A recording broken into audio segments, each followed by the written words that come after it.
Actu Debout, prenez votre temps et abonnez-vous à la chaîne, cela nous aide beaucoup et nous encourage à continuer à faire du bon contenu.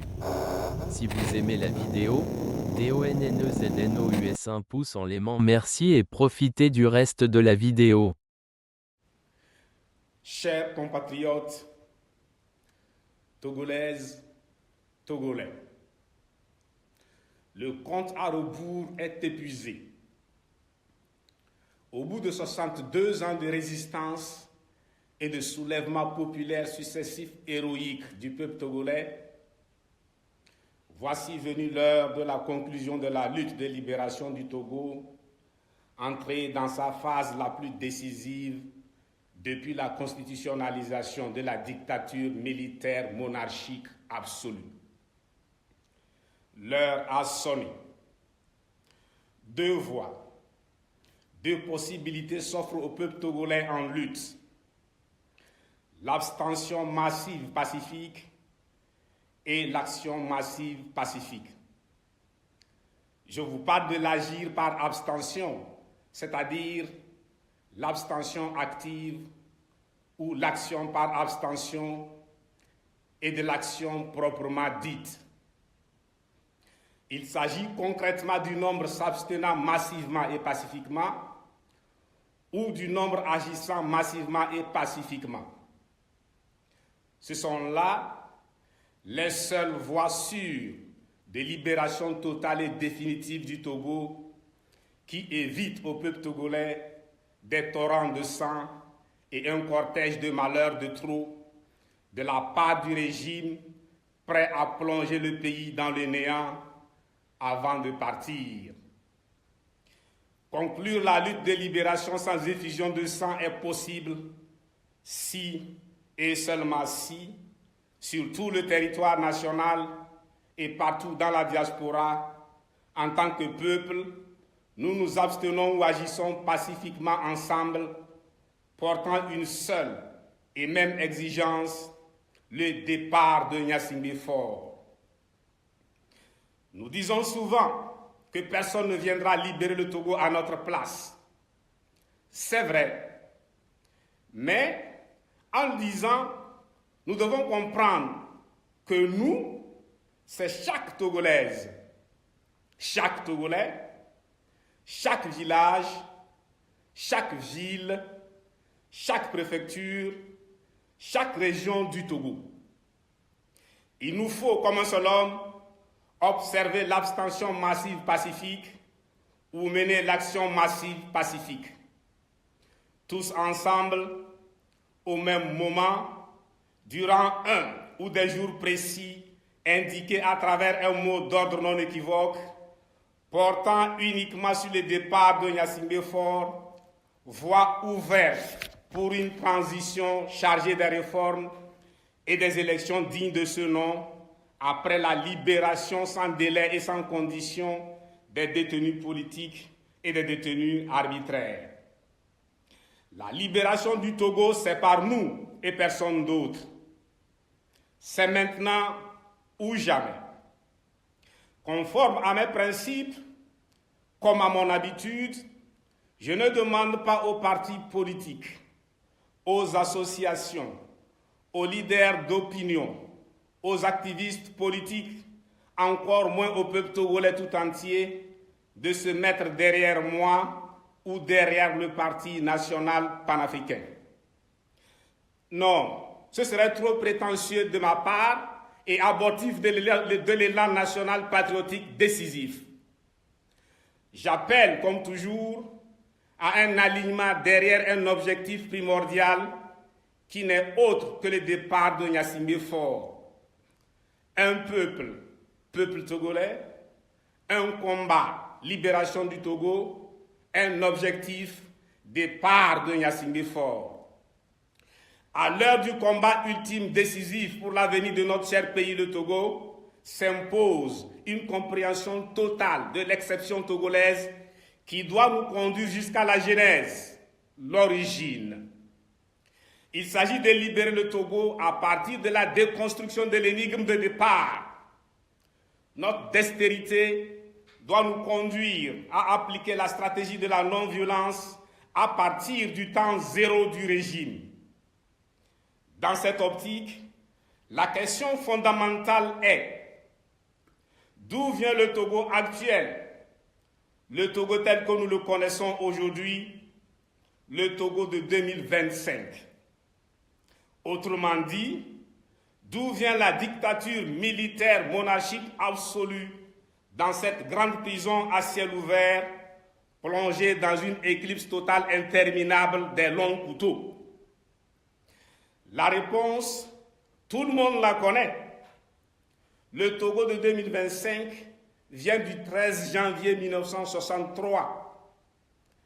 En effet, au petit matin du 13 janvier 1963, le corps sans vie du père de l'indépendance, président de la République togolaise, Sylvanus Olympio, est retrouvé gisant dans la rue. Au Togo, à cet instant précis, l'histoire vient de basculer dangereusement. Atchouche Kokuvi Agobli parle de ce jour où le devenir du Togo bascule dans le silence angoissé d'un peuple sans armes.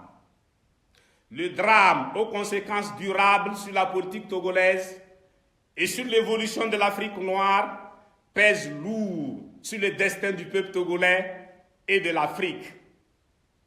Nous apprenons de Atchouche Kokuvi Agobli que le Togo n'échappe pas à cette loi fatale suivant laquelle un tout petit accident, voire un tout petit incident, peut changer le cours de l'histoire de façon décisive. Seulement, plus grave, la mort du président de la République togolaise, père de l'indépendance, Sylvanus Olympio, n'est ni un accident, ni un incident. L'événement du 13 janvier 1963, qui eut un retentissement planétaire, est un homicide volontaire, un meurtre prémédité, planifié et exécuté de sang-froid.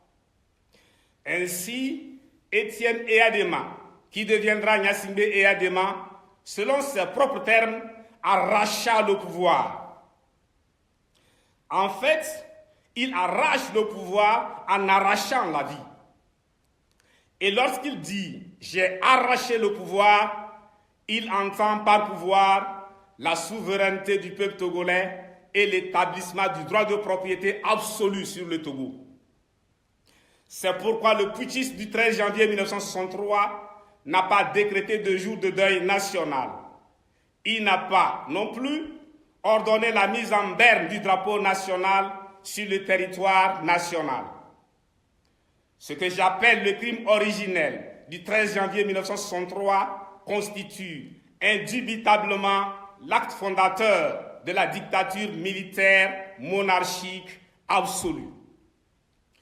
Comble de cynisme, pendant plusieurs années, ce crime inqualifiable sera célébré comme fête de libération nationale, marqué par un défilé monstre pour exhiber le trophée, suivi de balles, de jours fériés, chômés et payés. Moment par excellence de régénérescence et de remise à neuf par des rituels divers du pouvoir arraché, le 13 janvier n'est pas une date ordinaire, une date comme toute autre de l'année pour la dictature militaire monarchique absolue. C'est justement à ce niveau précis, à ce symbole chargé, trop chargé même, qu'il convient de fixer et de déclencher la série, la chaîne des actions destinées à garantir la conclusion de la longue lutte de libération du Togo par le peuple togolais. Il est de notre devoir patriotique de prouver à ce régime qu'il a affaire avec un peuple lucide, averti. Par conséquent, nous devons être extrêmement précis dans le timing. En effet, à quel moment précis déclencher la série d'actions? La date, l'heure et la minute à laquelle Étienne Eyadema, à coups de baïonnette, fit son entrée fracassante dans l'histoire, nous sont donnés par Atchouche Kokuvi Agobli, qui confirme ainsi le récit de l'homme du 13 janvier, Gnassingbé Eyadema lui-même. Il s'agit du 13 janvier 1963 à 7h13. Dès lors, nous, peuple togolais, devons décréter le lundi 13 janvier 2025 jour de deuil national sur l'ensemble du territoire national et partout dans la diaspora. Nous devons vivre effectivement le 13 janvier 2025 comme un véritable jour de deuil national. Sur l'ensemble du territoire national, en guise d'observation du deuil national, le 13 janvier 2025, tout le monde reste à la maison de 6h à 18h. Ne l'oubliez surtout pas, à 7h13 précises, nous sommes appelés à observer 3 minutes de silence. 3 minutes de silence pour le père de l'indépendance, président de la République togolaise, Sylvanus Olympio. La journée du 13 janvier 2025 sera consacrée à la formulation d'intentions et aux prières pour le président Sylvanus Olympio, tous ses compagnons de lutte du comité de l'unité togolaise, CUT et de la Juvanto, tous les martyrs de la dictature militaire monarchique absolue du 13 janvier 1963 au 13 janvier 2025, tous les détenus politiques et détenus arbitraires luttant, pendant que je vous parle, contre la mort dans les geôles. En deuil le 13 janvier 2025, le Togo dehors doit ressembler à un cimetière avec un silence assourdissant et retentissant en Afrique et dans le monde.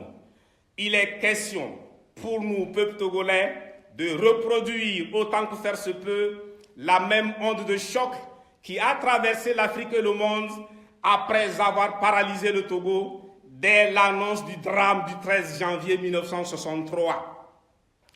Dans la diaspora de par le monde, durant toute la journée du 13 janvier 2025, c'est-à-dire de 6h à 18h, toute Togolaise et tout Togolais est prié de porter un insigne, un bracelet symbolique montrant que son pays, le Togo, est en deuil. Le dit insigne ou bracelet peut être fabriqué et disponible en un temps record. Chacune et chacun sont appelés à observer les 3 minutes de silence à partir de 7h13 précises. Le 13 janvier 2025 est un jour de souvenir, de mémoire.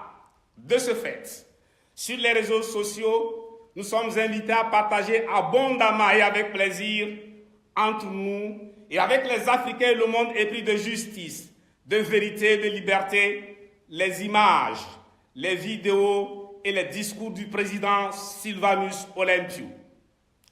C'est aussi un jour d'hommage mérité du peuple togolais à tous les compatriotes résidant au Togo, car vivre au Togo est déjà en soi un véritable acte de résistance patriotique farouche. Le sens de l'action portant deuil national est de reconnecter matériellement, spirituellement et moralement le Togo à la seconde près, avant les 3 coups de feu, la tragédie. En pleurant Sylvanus Olympio, en priant pour lui et pour ses compagnons de lutte pour l'indépendance, pour tous les martyrs, pour les détenus politiques et les détenus arbitraires, sans oublier les exilés politiques, ce 13 janvier 2025, le peuple togolais reprend la force vitale dont il a besoin pour libérer le Togo, afin de se réapproprier et d'assumer sa destinée, la tête haute, comme Sylvanus Olympio. Le rapatriement sous Gnassingbé Faure du corps des restes du président Sylvanus Olympio, père de l'indépendance, tué par Gnassingbé Eyadema et exilé. Non, merci, c'est trop gentil. La manœuvre machiavélique, sous couvert de réparation mémorielle, soulève une foule de questions d'ordre rationnel, juridique, politique, éthique, moral, culturel, matériel, spirituel. Sous Gnassingbé Faure, exhumé, rapatrier et inhumer à nouveau le corps exilé du président Sylvanus Olympio tué, revient à le tuer une 4e fois. Le Togo auquel il a été arraché au moment où il reçut les 3 balles fatales était un pays libre, indépendant, souverain qui reste son obsession outre-tombe. Pourquoi le régime tient-il à le ramener afin d'en faire un prisonnier sous la dictature militaire monarchique absolue? La personne, femme ou homme, légitime, et pour cela qualifiée pour ramener la dépouille mortelle du père de l'indépendance, Sylvanus Olympio, est le tout prochain président de la République togolaise, élu démocratiquement par le peuple togolais après la transition sans Gnassingbé Faure. En ce moment, c'est le peuple togolais libre, dans un Togo à nouveau indépendant, souverain, qui, de la façon la plus solennelle, ramène à la maison la dépouille mortelle du premier des nationalistes souverainistes togolais pour une sépulture digne de l'homme, digne du Togo, digne de l'Afrique. Le plus grand des Togolais mérite, comme Kwame Nkrumah au Ghana, un complexe commémoratif comprenant un mausolée et un parc. C'est comme cela et comme cela seulement que les choses doivent se faire. Et c'est au mausolée Sylvanus Olympio que les fleurs seront déposées chaque 27 avril et non chaque 13 janvier. Tel est l'un des points de mon rêve pour Sylvanus Olympio, pour notre cher pays, le Togo. Il n'est pas question de tergiverser jusqu'à ce que les bourreaux de leurs mains de bourreaux touchent à nouveau Sylvanus Olympio. Imaginez le moment où les yeux de Gnassingbé Faure se posent sur le corps, la dépouille mortelle, les restes de Sylvanus Olympio. En ce moment précis, quelle serait la réaction de son âme? Rien qu'à l'idée, je sens mon corps tressaillir. Plus de temps à perdre, agissons vite. Le deuil national de la journée du 13 janvier 2025, la première de la batterie d'actions pacifiques prévues, vise à palper le niveau de mobilisation du peuple sur l'ensemble du territoire national, à déterminer jusqu'où nous sommes résolus, prêts à libérer notre cher pays, le Togo. Aussi, joue-t-il comme un réactif de mise en évidence des villages, villes, préfectures et régions du pays qui ne sont pas tout à fait prêts pour la conclusion de la lutte. L'action vaut mise en demeure, sommation de la part du peuple togolais à Gnassingbé Faure de quitter le pouvoir. Tel le retrait, le repli de l'océan avant le tsunami, le silence, le calme avant la tempête, la journée de deuil national, observée le 13 janvier 2025, est une annonce destinée à attirer l'attention de l'Afrique et du monde sur le mouvement gigantesque pacifique imminent destiné à forcer Gnassingbé Faure à partir. Chacun de nous a mille et une raisons de respecter religieusement le mot d'ordre relatif au deuil national du 13 janvier 2025. Il suffit de regarder sa propre vie, qui n'en est pas une, celle de sa catégorie sociale ou professionnelle, dans sa famille, autour de soi, le village, la ville, le pays. Je ne parle pas des villages, des villes et des préfectures symboles de la barbarie abjecte du régime. Survivant provisoire du goulag, chacun de nous est une preuve vivante du martyre du peuple togolais depuis 62 ans aujourd'hui. Sinistré, chaque village, chaque ville, chaque préfecture, chaque région représente une pièce à conviction de la phase terminale de l'état de putréfaction du pays qui incite à se battre pour le départ de Gnassingbé Faure. Qu'il parte. Je vous prie, chers compatriotes, de bien vouloir reprendre le slogan dans toutes les langues nationales du Togo. Qu'il parte. Veuillez accompagner, s'il vous plaît, le slogan de fin de règne d'une expression corporelle de dégoût appropriée. Rien ne va au Togo. Nos enfants n'ont aucun avenir. Je suis un paysan misérable. Je suis revendeuse au marché, mais du matin au soir, je ne vends rien. Ma misérable recette s'épuise en tickets de marché.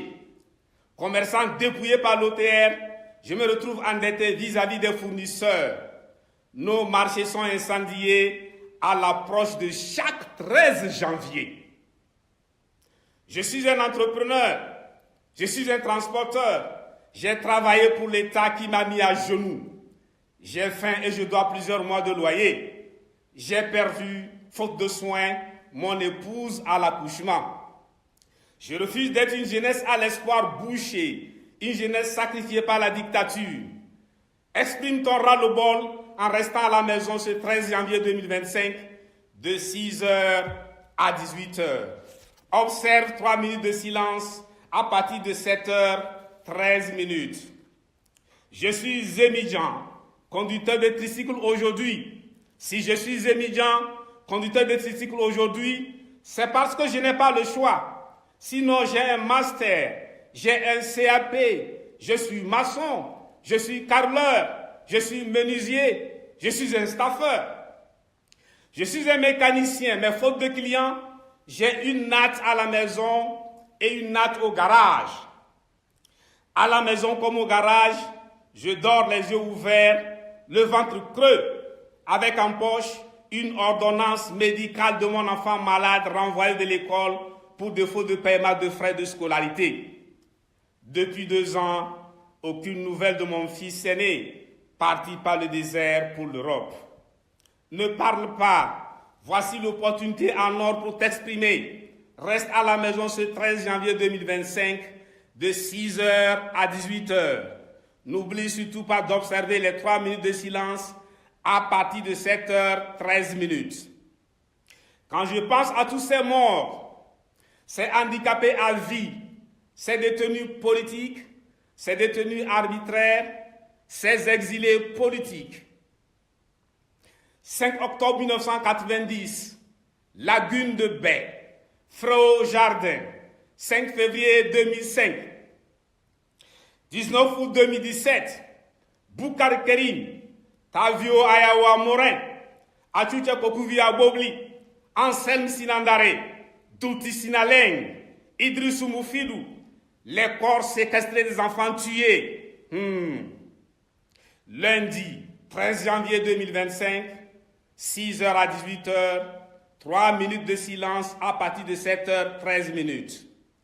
Lundi 13 janvier 2025, 6h à 18h, 3 minutes de silence à partir de 7h13 minutes. Lundi 13 janvier 2025, 6h à 18h, 3 minutes de silence à partir de 7h13 minutes. Vie, santé et force à chacune et à chacun. Vive le Togo, vive l'Afrique.